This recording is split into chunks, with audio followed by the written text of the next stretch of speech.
Hello everybody, ये है Kia Seltos और ये है इसका जो एसी के कंट्रोल्स है उसका कंपार्टमेंट। तो काफ़ी लोग मेरे को कह रहे थे कि इसका जो मतलब एसी का सिस्टम है वो ज़रा बता दो कि कौन से बटन से क्या होता है, फिर डिफॉगर वगैरह ऑन करना, सर्कुलेशन, फिर ऑटोमेटिक, ये सब चीज़ें। सोचा कि इस चीज़ पे एक वीडियो बना ही डालते हैं। और ये जो अपना कंपार्टमेंट है देख सकते हो, इसमें ऑटो की बैजिंग है, मतलब इसमें ऑटोमेटिक एसी आता है।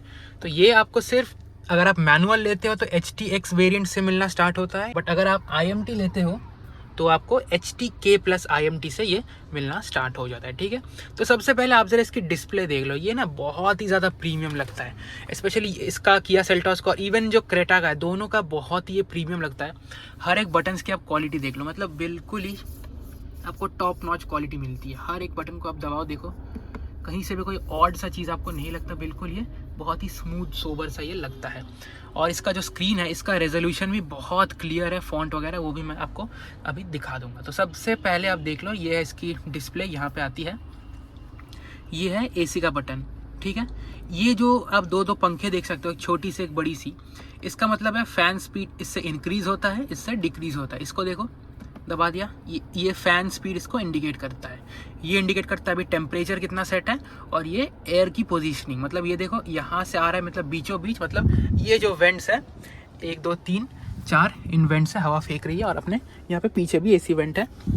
तो यही है, तो हम यहाँ पे थे, इससे अपना देखो, इसको दबाओगे तो बड़े वाले को तो ये फैन स्पीड इंक्रीज होगा, छोटे वाले को दबाओगे तो ये बंद मतलब रिड्यूस होगा। अगर आप इसको फुल्ली मतलब दबाते रहो तो ये 1 से नीचे नहीं जाएगा। 1 से नीचे ले जाने के लिए आपको ये ऑफ दबाना पड़ेगा। ठीक है, तो वापस इसको ऑन करते हैं। अभी एसी की लाइट ऑफ है, तो इसीलिए जस्ट ये नॉर्मल फैन की हवा फेंक रही है, मतलब नॉर्मल एयर है, ठंडी हवा नहीं। ठंडी हवा इसका अगर आप चाहते हो कि फेंके तो एसी को दबा दो। ठीक है, तो ये तीनों बटन्स मैंने आपको दिखा दिया कि क्या है। इससे एसी ऑन होता है, मतलब जो कंप्रेसर है इसका ठंडी हवा वाली, इससे फैन स्पीड लो, फैन स्पीड हाई। और एक और चीज़ मैं आपको बता दूं, सेल्टोस की जो मतलब एसी है बहुत ही स्ट्रॉन्ग है। बाहर बहुत जितनी भी धूप हो ना, कभी भी मेरे को 2 से ज़्यादा ज़रूरत नहीं पड़ती। फ़ैन स्पीड मैं 2 करता हूँ, टेम्परेचर भी मैं 24 पे ही रखता हूँ, इससे अपनी बहुत जल्दी कूलिंग हो जाती है। हाँ, ये अलग बात है अगर आप मतलब बिल्कुल धूप में कार बहुत देर तक खड़ी रखते हो, फिर आप कार में एंट्री मारते हो, फिर तो बिल्कुल एकदम गैस चेम्बर बन के रहेगी, तब आपको फुल करना पड़ेगा। लेकिन नॉर्मल केस में मतलब रनिंग कंडीशन में कभी भी 2 से ज़्यादा ज़रूरत नहीं पड़ती। अगर आप जो वेंट्स है उसको अपनी तरफ कर लेते हो, 24 में रखते हो, बिल्कुल चिल्ड कर देती है, बहुत ये बढ़िया है। और मैं तो आपको यही सजेस्ट करूंगा कि 24 पे ही इसको रख के कार चलाओ, क्योंकि 24 एक कहीं ना कहीं बीच का सौदा बन जाता है। मतलब इसमें फ्यूल कंजम्पशन भी काफ़ी कम होता है 24 पे, और कूलिंग भी इसमें आपको अच्छी खासी मिल जाती है। तो मतलब कहीं ना कहीं कॉस्ट और कूलिंग का ये बिल्कुल बीच का सौदा है 24 की टेम्परेचर। ज़्यादा करोगे तब भी फ्यूल ज़्यादा पीते। कई लोगों का ये मतलब मिथ रहता है कि अगर हम टेम्परेचर को बढ़ा दे, बिल्कुल 27 28 पे रख दे तो शायद ये फ्यूल कम पिएगी, लेकिन ऐसा नहीं है। आप इसको बढ़ाओगे तब भी फ्यूल पिएगी, इसको बहुत कम कर दोगे तब भी ज़्यादा फ्यूल पियोगी। इसीलिए जो 24 का सौदा है ये बिल्कुल परफेक्ट है। अब आ जाते हैं ये बटन पे। ये बटन बहुत ही इम्पॉर्टेंट है, और ये बटन का यूज़ बहुत लोगों को नहीं पता कि ये क्या है। ठीक है, सबसे पहले आप इस लोगो को देख लो, ये क्या दिखा रहा है, एक कार है, कार के अंदर एक एरो ऐसी गोल सी सर्कुलेट कर रही है। इसका मतलब ये है कि आपकी जो एसी है, ये जो एक बार जो हवा है अंदर आ गई है, इसी हवा को अंदर ये टोटल सर्कुलेट कर रही है। इसको ऑन करने के लिए ये लाइट है। इसको अगर मैं ऑफ कर देता हूँ तब क्या होगा, तब ये अंदर की हवा को सर्कुलेट नहीं करेगी, वो बाहर से फ्रेश एयर लेगी, तो उस फ्रेश एयर को ये अंदर इनटेक करती रहेगी। ठीक है, तो ये जो फ्रेश एयर वाली चीज़ है, इसका एक फ़ायदा भी है, एक नुकसान भी है। फ़ायदा ये है कि मतलब ऑब्वियसली आपको फ्रेश हवा मिलती रहेगी। अगर सर्कुलेटेड एयर आप बार बार ब्रीथ करो तो आप समझ सकते हो उतना कुछ ये ऐसा हेल्दी नहीं रहता, फ्रेश एयर ज़्यादा हेल्दी रहता है। बट अगेन अगर आप बहुत ही पॉल्यूटेड एरिया से जा रहे हो तब तो अंदर की एक बार जो हवा घुस गई वही ठीक है, क्योंकि बाहर से थोड़ी सी वैसी होगी। लेकिन अगेन अंदर एसी फिल्टर है तो बहुत सी इम्प्यूरिटीज़ फिल्टर हो जाती है, ये तो खैर एक अलग बात हो गई। लेकिन फ्रेश एयर लेने का एक सबसे बड़ा नुकसान क्या पता है? नुकसान ये है कि इससे आपका फ्यूल कंजम्पशन बढ़ता है, मतलब माइलेज आपकी बहुत जल्दी ड्रॉप हो जाती है अगर आप बाहर से हवा लेते हो, क्योंकि इसके लिए मोटर को ज़्यादा मेहनत करनी पड़ती है बाहर से एयर इनटेक करने के लिए। बट अगेन बाहर से अगर आप एयर लेते हो, उसका मैं एक और एडवांटेज बता देता हूँ।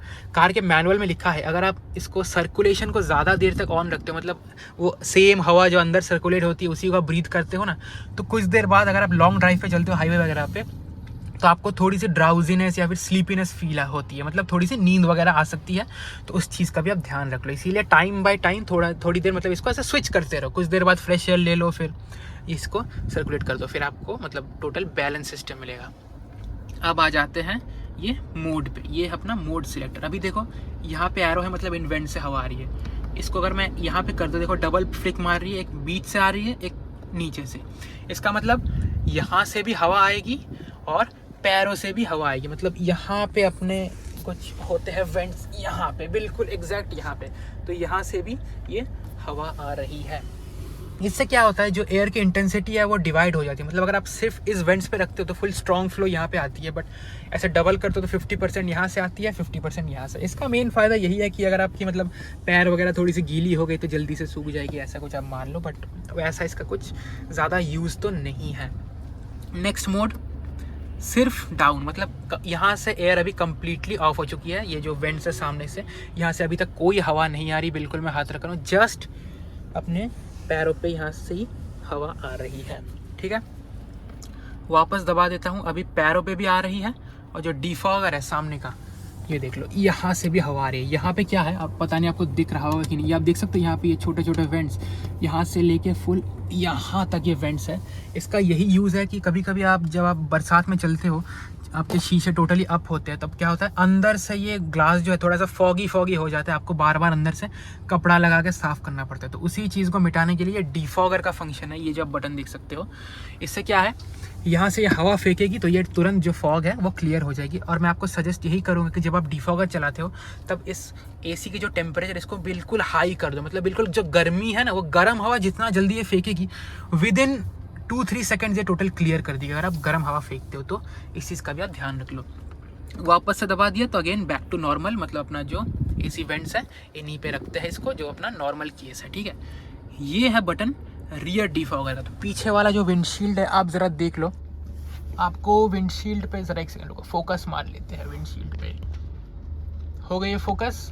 यहाँ पे आप एक लाइन देख सकते हो, ये जो लाइन वगैरह है वही है अपनी डिफॉगर। तो सामने का जो मैंने आपको बता दिया कि अगर फॉग जम जाती है, सेम केस अगर पीछे जो विंडशील्ड है उसमें फॉग जम जाती है, तो रियर डिफॉगर ऑन करके आप इसको कर दो, तो ये लाइन बाय लाइन है, उस लाइन के साथ ही वो टोटल जो मिस्ट है वो क्लियर हो जाती है। इसको दबाने के लिए आप देखो, पहले मैं एसी को ऑफ कर देता हूँ। कुछ लोग पूछेंगे कि जो डिफॉगर वगैरह है इसको चलाने के लिए कि एसी चलाना ज़रूरत है या फिर फ़ैन से ही चलता है। ठीक है, तो अभी मैं आपको लाइव ही दिखा देता हूँ कि क्या ज़रूरत है और क्या नहीं। रियर को मैंने दबाया, देखो एसी ऑटोमेटिकली ऑन नहीं हुआ, बट अपना रियर डिफॉगर चालू हो गया। ठीक है, बढ़िया बात है। अब रियर को करते हैं ऑफ, और जो फ्रंट वाला है सिर्फ इसको चलाते हैं। फ्रंट को मैंने देखो, जब भी मैं दबाता हूँ एसी ऑटोमेटिकली ऑन हो जाता है। अगर आपने नहीं देखा तो मैं आपको वापस दिखा देता हूँ। नॉर्मल कंडीशन में है, एसी ऑफ है, फ्रंट मैंने दबा दिया, ये भी अपने आप जल गया। तो इससे क्या है, ये लोगो आप देख सकते हो, सिर्फ जो फ्रंट डिफॉगर है यही ऑन हुआ है, और यहाँ से बहुत तेज़ ये हवा फेंक रहा है, और इसको दबाने से ये टोटल ऑफ हो जाएगा। मैंने आपको दिखाई दिया था। और ये है इसका टेम्परेचर। इसको अगर आप देख सकते हो, ये नीला ये लाल, मतलब this side is colder, this side is hotter the temperature. तो अगर आप इसको लेफ्ट साइड पे ऐसा करते हो तो देखो टेम्परेचर ये लो होती है, और राइट साइड पे इसको घुमाते हो तो ये हाई होती है। अभी एक सेकंड, मिनिमम टेम्परेचर मैक्सिमम सब मैं आपको दिखा देता हूँ। इसका यही फ़ायदा कि ये 0.5 का कम होती है, मतलब अच्छी बात है। 23.5 अगर बिल्कुल 1 के यूनिट पे कम होती तो थोड़ा सा अजीब सा सिस्टम हो जाता, मतलब परफेक्ट कॉम्बिनेशन कुछ लोगों को नहीं शायद ये मिलता। देखो लोएस्ट टेम्परेचर 18 से नीचे जा रही है। देखो 17 से नीचे अगर आप करते हो तो ये बिल्कुल लो पे पहुंच जाती है, मतलब यही इसका बिल्कुल लोअर लिमिट है। ठीक है, तो 16.5 या फिर 16 आप मान के चलोगे, बिल्कुल 17 से जो नीचे है। और इसका हाईएस्ट पॉइंट देख ले, देखो घुमा रहे बिल्कुल, ये बहुत स्मूथ है ये बटन है भाई, इतना मतलब अच्छा है ना क्वालिटी इसका। देखो 27 से अगर मैं थोड़ा सा भी करता हूँ तो ये पहुँच जाता है हाई, मतलब लोअर लिमिट है 17, हायर लिमिट है 27। इसको हाई करूँगा तो सामने से बिल्कुल जो गर्म हवा है वो निकल रही है। तो अभी फ़िलहाल डिफॉगर को ऑफ कर देते हैं, अपना जो नॉर्मल हवा एसी को आने देते हैं, और एसी को चला लेते हैं। टेम्परेचर को करते हैं वापस अपना 24, जिससे कि इतनी ठंडी हवा आती रहे। ठीक है, लास्ट एंड फाइनल ये जो ऑटोमेटिक का बटन है, ऑटो का, इसको अगर आप प्रेस करते हो तो क्या होता है, तो अभी तो कुछ हो नहीं रहा इसीलिए क्योंकि ये सेट ही है।